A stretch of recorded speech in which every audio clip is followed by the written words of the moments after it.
ഓം വിഘ്നേശ്വരായ നമഃ. ആസ്ട്രോ വിജയ് മലയാളം ചാനലിലേക്ക് ഏവർക്കും സ്വാഗതം.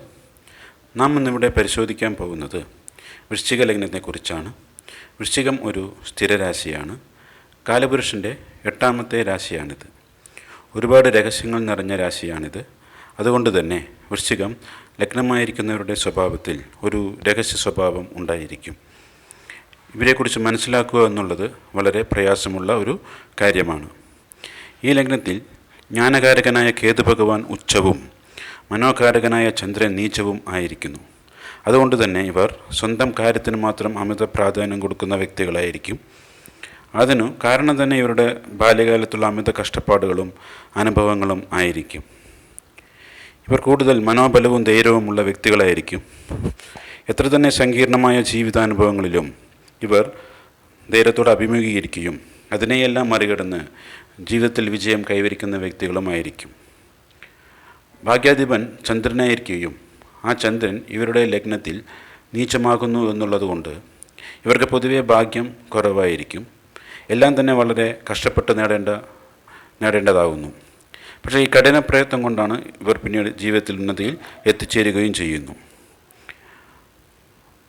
ഭാഗ്യാധിപൻ ആയ ചന്ദ്രൻ 7ാം സ്ഥാനത്ത് ഉച്ചവും 5ാം ഭാവാധിപനായ വ്യാഴം 9ാം സ്ഥാനത്ത് ഉച്ചവും ആവുന്നു എന്നുള്ളതുകൊണ്ട് വിവാഹത്തിന് ശേഷവും സന്താനങ്ങൾ ഉണ്ടായതിനു ശേഷവുമായിരിക്കും ഇവരുടെ ജീവിതം വളരെയധികം ശോഭനമായി തീരുന്നത്.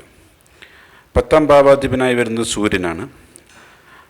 അതുകൊണ്ട് തന്നെ ഇവർക്ക് കൂടുതൽ ഗവൺമെൻറ് ജോലി, തൊഴിൽപരമായി പറയുകയാണെങ്കിൽ ഇവർക്ക് ഗവൺമെൻറ് ജോലി കിട്ടുവാനുള്ള സാധ്യത വളരെ കൂടുതലാണ്.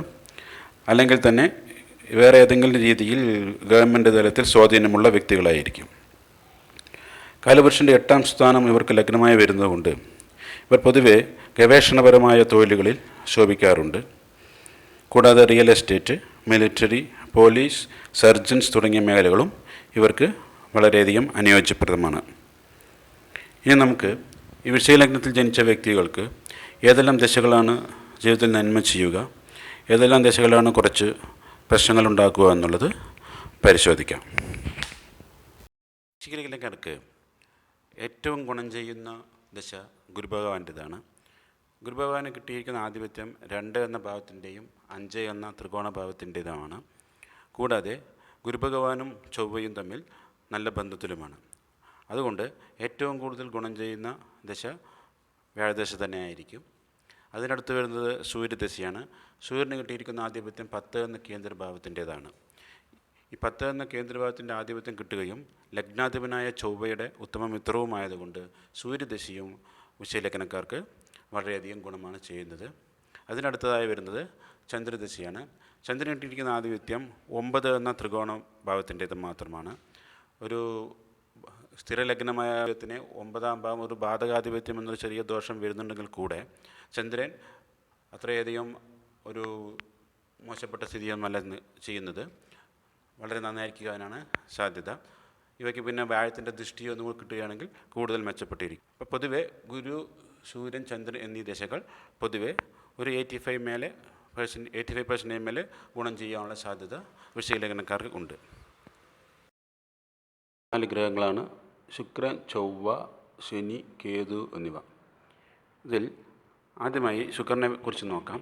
ശുക്രന് ലഭിച്ചിരിക്കുന്ന ആധിപത്യം 12 എന്ന വ്യയഭാവത്തിൻ്റെയും 7 എന്ന കേന്ദ്രഭാവത്തിൻ്റേതുമാണ്. അത് രണ്ടും അത്ര നല്ല വലിയൊരു ആധിപത്യമല്ല എങ്കിലും, കൂടാതെ ലഗ്നാധിപനായ ചൊവ്വയുമായി അത്ര നല്ല ബന്ധത്തിലുമല്ല. അതുകൊണ്ട് ഒരു ഏകദേശം 50 to 60% ബലമേ ശുക്രദശയിൽ നിന്ന് പ്രതീക്ഷിക്കാൻ പറ്റുള്ളൂ.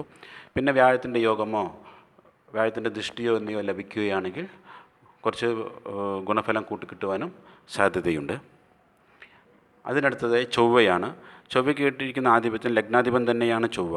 ലഗ്നാധിപൻ എന്നുള്ളൊരു ഗുണം വളരെയധികം ഉണ്ടെങ്കിലും 6 എന്ന ഭാവത്തിൻ്റെ ആധിപത്യം കൂടി ചൊവ്വയ്ക്ക് ലഭിച്ചിരിക്കുന്നു. അതുകൊണ്ട് ഗുണഫലം കുറച്ച് കുറയുന്നു. പിന്നെ നിൽക്കുന്ന സ്ഥാനമനുസരിച്ചും വ്യാഴത്തിൻ്റെ യോഗമോ ദൃഷ്ടിയോ അനുസരിച്ചും കുറച്ച് ഫലങ്ങളിൽ വ്യത്യസ്തത വരുവാനുള്ള സാധ്യതയുണ്ട്. അതിനടുത്ത് ശനിയാണ്. ശനിക്ക് കിട്ടിയിരിക്കുന്ന ആധിപത്യം 4 എന്ന ഒരു കേന്ദ്രഭാവത്തിൻ്റെ ആധിപത്യം അത് നല്ലതാണ്. അതേസമയം 3 എന്ന ഭാവത്തിൻ്റെയും ആധിപത്യവും ശനിക്ക് ലഭിച്ചിരിക്കുന്നു. 3, 4 എന്നീ 2 ഭാവങ്ങളുടെ ആധിപത്യമാണ് ശനിക്ക് ലഭിച്ചിരിക്കുന്നത്. കൂടാതെ ലഗ്നാധിപനായ ചൊവ്വയുമായി അത്ര നല്ല ബന്ധത്തിലുമല്ല. അതുകൊണ്ട് ഒരു ഭാവത്തിന് നല്ല ആധിപത്യവും കിട്ടിയിരിക്കുന്നതുകൊണ്ട് ശനിയെ കൊണ്ട് നമുക്കൊരു 50% ഗുണവും പ്രതീക്ഷിക്കാം, ഒരു 50-50 ചോയ്സിൽ പ്രതീക്ഷിക്കാം. പക്ഷേ വ്യാഴത്തിൻ്റെ ദൃഷ്ടി ലഭിക്കുകയോ നല്ല യോഗം ലഭിക്കുകയോ ചെയ്യുകയാണെങ്കിൽ ശനിയും കുറച്ച് ഗുണഫലം തരുവാനുള്ള സാധ്യതയുണ്ട്. അതിനടുത്ത് കേതുവാണ്. കേതു ദശ പൊതുവേ ദോഷം ചെയ്യില്ലെങ്കിലും ഗുണഫലം കിട്ടുവാനുള്ള സാധ്യത കുറച്ച് കുറവാണ്. കേതുവും ഇതേപോലെ തന്നെ നിൽക്കുന്ന ഭാവം അനുസരിച്ചും വ്യാഴത്തിൻ്റെ ദൃഷ്ടി അനുസരിച്ചും നവാംശത്തിലുള്ള ബലം അനുസരിച്ചും കുറച്ച് വ്യത്യാസങ്ങൾ കാണിക്കാനുള്ള സാധ്യതയുണ്ട്. അത് ഓരോ ജാതകത്തിലും വ്യത്യസ്തമായിട്ടായിരിക്കും അനുഭവപ്പെടുക. ഗ്രഹങ്ങൾ രാഹുവും ബുധനുമാണ്. ലഗ്നാധിപൻ ചൊവ്വയാണ്. ഈ ചൊവ്വയോട് രാഹുവിനെ അത്ര നല്ല ബന്ധത്തിലുമല്ല.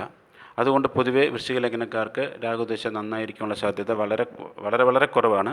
ചില പ്രത്യേകം അപൂർവങ്ങളിൽ മാത്രമേ ചിലപ്പോൾ നല്ലതായി കാണിക്കാനുള്ള സാധ്യതയുള്ളൂ. ഉപജയസ്ഥാനങ്ങൾ നിൽക്കുകയോ പതനത്തിൽ നിന്ന് നിൽക്കുകയോ ചെയ്ത് വ്യാഴത്തിൻ്റെ ദൃഷ്ടി ലഭിക്കുക എന്നുള്ള ചില പ്രത്യേക രീതിയിലുള്ള സ്ഥാനബലത്തിൽ മാത്രമേ രാഹുവിന് ഗുണഫലം ചെയ്യാനുള്ള സാധ്യതയുള്ളൂ.